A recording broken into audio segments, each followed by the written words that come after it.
E acho que o outro passo poderia ser trazerem as vossas filhas para estes eventos.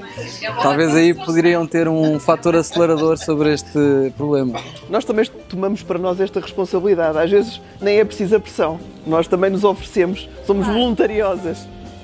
No limite há uma parte da culpa que também é nossa. Consegui distrair a atenção pelos homens. Vamos ser cilindrados aqui.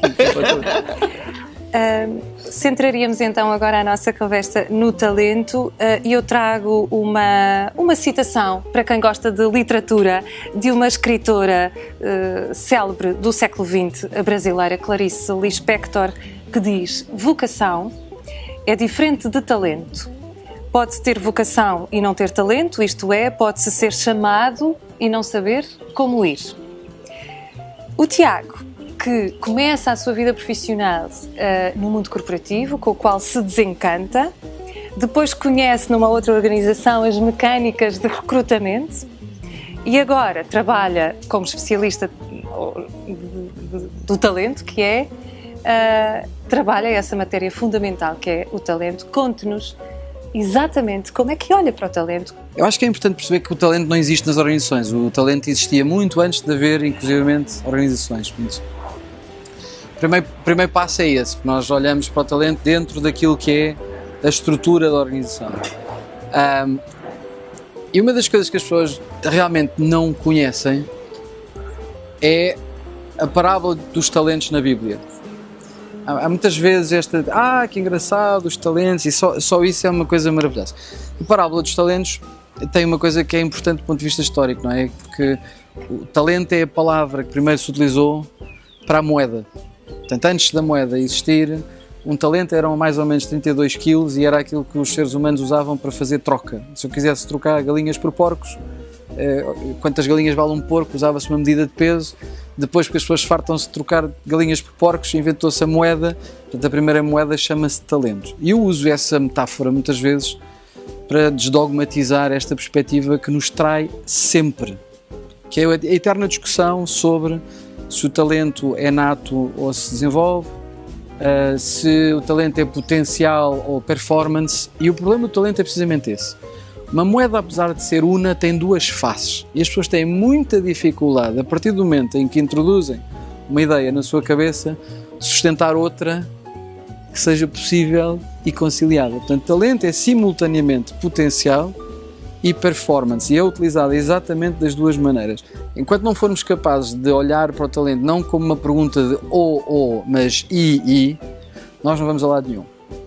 E há muita coisa escrita sobre isto já, nós todos conhecemos o pensamento do Mihai Csikszentmihalyi, que fala sobre o flow, sobre aquela experiência absolutamente fantástica de estarmos absortos a fazer uma coisa que nos apaixona, onde nós perdemos a noção do tempo, onde perdemos os nossos problemas emocionais, e isso é exatamente aquilo que acontece quando os nossos filhos começam a experimentar alguma coisa e têm feedback positivo. E está tudo documentado, simplesmente nunca foi colado. Portanto, a criança fez uma experiência, o pai bateu palmas, acha que vamos comprar um órgão elétrico cá para casa, a criancinha começa a tocar, aquilo como é um estímulo ela pratica, que é uma parte importante, vai-se desenvolvendo, depois já não quer saber a opinião do pai, quer ir para o conservatório, Portugal já não serve porque quer ir para a Filarmónica de São Francisco, e à medida que esse talento se vai desenvolvendo como uma coisa que está intimamente ligada ao prazer, aumenta onde nós chegamos a um platô.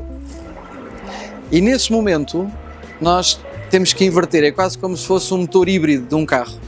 Já não é o prazer que nos leva a lado nenhum, é só o esforço. Portanto, aí entra aquilo que é considerada a lei das 10.000 horas, foi escrita por um homem chamado Erickson, que dizia que 10.000 horas de prática deliberada fazem a excelência, okay? E nesse momento nós temos decidido se queremos ser os melhores do mundo, se conseguimos encontrar um mentor e se queremos ficar para a história da humanidade. Ter um mentor é uma coisa absolutamente essencial se nós queremos aprender não só bem, mas também mais depressa. Portanto, já que andamos sempre numa corrida, eu acho que é uma ótima ideia, não é? Há um livro ótimo sobre isso chamado Mastery, que explica porquê. Vale a pena ler. Tiago, a vocação e o talento, com certeza que acabam por ter um impacto muito significativo na capacidade competitiva de qualquer organização, Mas, hoje em dia, sabemos todos que há outros fatores fundamentais que competem com o talento. Do ponto de vista da gestão de recursos humanos, estamos a falar da integração da diferença, porque a diversidade não é só homem e mulher, a diversidade é diversa. Falamos de diversas idades, de diversas culturas, de diversas formações. As organizações são hoje em dia cada vez mais compostas por pessoas de diferentes nacionalidades. Depois há o elemento tecnologia, o elemento máquina, a chamada inteligência artificial de que hoje se fala tanto. Que tipo de carreira ou que expectativas podemos ter sobre o tipo de carreira que é possível construir com estes desafios todos ligados às organizações, do ponto de vista da gestão de recursos humanos? São muitos os desafios, para além do talento. Na minha perspectiva, não há uma obrigatoriedade de nós seguirmos nenhum tipo de modelo de carreira. E acho que nós compramos com demasiada facilidade a ideia da carreira linear. Carreira no latim quer dizer caminho. E, portanto, qualquer caminho que nós façamos é uma carreira.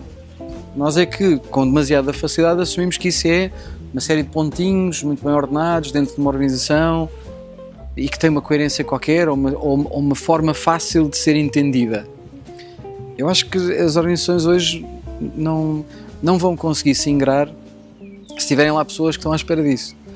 Porque as empresas do futuro são aquelas que vão ser mais capazes de montar equipas melhores mais depressa. O maior custo que uma empresa tem é aquilo que não é capaz de aproveitar das pessoas, mesmo que elas sejam residentes, mesmo que olhemos para as pessoas como stock. Portanto, qualquer empresa que conseguisse diminuir os custos de montar e desmontar equipas rapidamente, era aquela empresa que podia ser 10 vezes maior do que a Apple e 30 vezes maior do que a soma de todas as maiores empresas da Silicon Valley. E esse é o grande paradigma do futuro, porque a qualidade dos indivíduos é um given. O que é importante é a qualidade das relações entre os indivíduos. Senão, eu posso ter uma equipa de futebol com os melhores jogadores em cada posição e eles não serem capazes de jogar um único jogo a ganhar. E, portanto, hoje começamos a olhar naquilo que é a gestão de talento muito mais para a qualidade das relações entre as pessoas. E é para isso que serve a tecnologia. Nós usamos muitas vezes data para ver com que frequência, com que qualidade é que pessoas dentro de uma organização comunicam, qual é que é o grau de influência informal que uma pessoa tem. Mas como vivemos em caixinhas e quadrados, assumimos que ser líder é estar numa determinada caixinha. Que só esses é que podem decidir quem é que tem talento. E esse é um dos grandes apanágios que nós temos que aceitar. Não é? Liderar, na minha perspectiva, é influenciar positivamente. Portanto, quando eu entro numa empresa, a primeira coisa que eu digo a todas as pessoas com quem me cruzo é: desde que tu decidas influenciar positivamente, és um líder.